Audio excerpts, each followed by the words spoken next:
Hello friends, आइए हम आप लोगों को बताते हैं पीएमएस स्कॉलरशिप कैसे उसका रजिस्ट्रेशन करें। सबसे पहले तो हम गूगल ओपन करेंगे।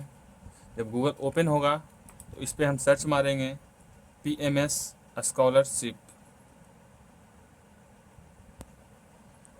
पीएमएस स्कॉलरशिप हमने यहाँ पर सर्च मारा हूँ। अब ये नया पेज ओपन हुआ है, उसमें लिखा हुआ है PMS online government of Bihar. इसी पे हम क्लिक करेंगे। जब इस पे क्लिक करेंगे तो फिर नया पेज फिर ओपन होगा।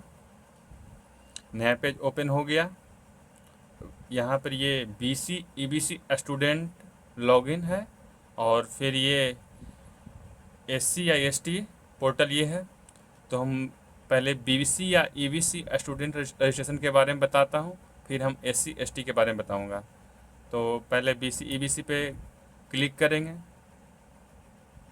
जब हम बीसी ईबीसी पे क्लिक किए तो नया पेज ये ओपन हुआ।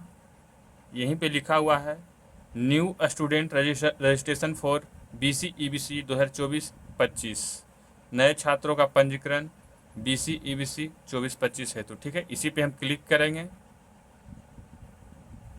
फिर से नया पेज ओपन होगा।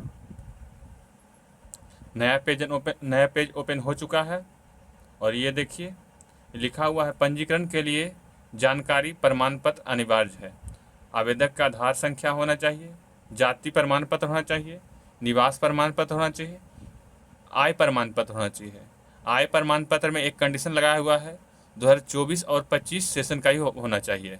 आय प्रमाण पत्र आप माता का डाल सकते हैं, पिता का डाल सकते हैं, स्वयं का भी डाल सकते हैं। ठीक है, इसके आगे एक और लिखा हुआ है कि बैंक खाता संख्या आवेदक का आधार संख्या से सीडिट यानी डीबीटी के माध्यम से ही पैसा ट्रांसफ़र किया जाता है। तो ये होना अनिवार्य है। तो पहले तो इसमें इस पर क्लिक करेंगे, तीनों पे क्लिक करेंगे। तीनों को क्लिक करने के बाद ये कंटिन्यू का ऑप्शन दिया हुआ, इस पर क्लिक करेंगे। ये ओके पे दबाएंगे। फिर से नया पेज ओपन होगा। जब नया पेज ओपन हो चुका है, अब देखिए यहाँ पे डालना है स्टूडेंट का आधार डालना है। आधार नंबर नहीं डालना, आधार नेम डालना है।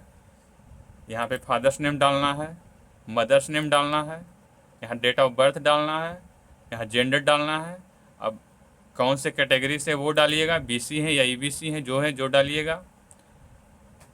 कौन से कास्ट में आते हैं वो यहाँ पे डालिएगा। कौन सा आपका होम डिस्ट्रिक्ट है वो डालिएगा। इसके बाद आप कौन सा सेशन अप्लाई हो रहा तो 24-25, तो ये तो रहेगा ही रहेगा। अब फिर कौन सा ये इंस्टीट्यूट अदर स्टेट में नहीं ना, अदर स्टेट के रहेगा तो यहाँ पे नहीं भराएगा। ओनली फॉर बिहार स्टेट के लिए ये है। तो यहाँ पे ये तो बिहार रहेगा ही रहेगा ऑटोमेटिक। अब आपका इंस्टीट्यूट है जो कौन सा डिस्ट्रिक्ट में है वो डालिएगा। फिर इंस्टीट्यूट ब्लॉक वो कौन से ब्लॉक में पड़ता है वो डालना होगा। फिर यहाँ पर इंस्टीट्यूट नेम डालना होगा। फिर यहाँ पर आप कौन से कोर्स कर रहे हैं वो डालना होगा।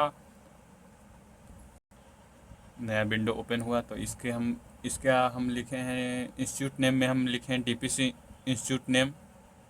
और ये कोर्स ग्रुप है, ये कोर्स ग्रुप है ना।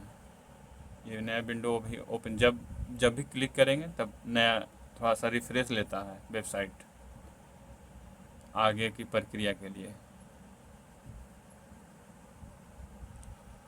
अब यहाँ आ गया कोर्स ग्रुप। आप कौन से कोर्स ग्रुप में हैं? आप सीनियर सेकेंडरी में हैं, कर रहे हैं, या ग्रेजुएशन कर रहे हैं, या पोस्ट ग्रेजुएशन कर रहे हैं, या पीएचडी कर रहे हैं, या पोस्ट डॉक्टरल कर रहे हैं, या अदर। तो हम यहाँ अभी अदर ही डालते हैं, क्या क्या आता है। रिफ्रेश ले रहा है। यहाँ पे चूज करने का ऑप्शन आ रहा है, लिखा हुआ है चुने। यहाँ पे देखिए अब आप क्या कर रहे हैं, आईटीआई कर रहे हैं, जो भी कोर्स कर रहे हैं यहाँ पे सब दिया हुआ है। देखिए हम यहाँ पे पूरा कोर्स आपको दिखा रहा है। जैसे हम यहाँ पे डीएलएड का ही ऑप्शन मार रहा हूँ। उसके बाद ये आगे आगे आपको यहाँ पे ईमेल आईडी डालिएगा तो आपको हर नोटिफिकेशन आपका जीमेल पे जाएगा। मोबाइल नंबर भी यहाँ पहले वेरीफाई करवाना पड़ता है। इसको और स्क्रॉल करेंगे तो यहाँ पर मोबाइल नंबर डालना होगा आपको। जीमेल वहाँ पर दिया हुआ था, जीमेल आप डाल दीजिए। जीमेल वेरीफाई करना अनिवार्य नहीं है। ये मोबाइल नंबर है यहाँ पर डालने का। यहाँ पे आप मोबाइल नंबर डालोगे, OTP आएगा, फिर आधार का ऑप्शन आएगा। आधार फिर वेरीफाई करोगे, मोबाइल OTP वेरीफाई हो जाएगा। फिर आधार का ऑप्शन आएगा, आधार वेरीफाई हो जाएगा। यहाँ पे कैप्चा डालोगे, जब यहाँ कैप्चा डाला जाएगा, यहाँ पे कैप्चा डाला जाएगा, फिर आप यहाँ नेक्स्ट करिएगा। आपका यूज़र आईडी एक बनकर जनरेट हो जाएगा और उसी में एक पासवर्ड आएगा। फिर आप नया पासवर्ड उस पर क्रिएट करिएगा, फिर आपका रजिस्ट्रेशन कंप्लीट हो जाएगा।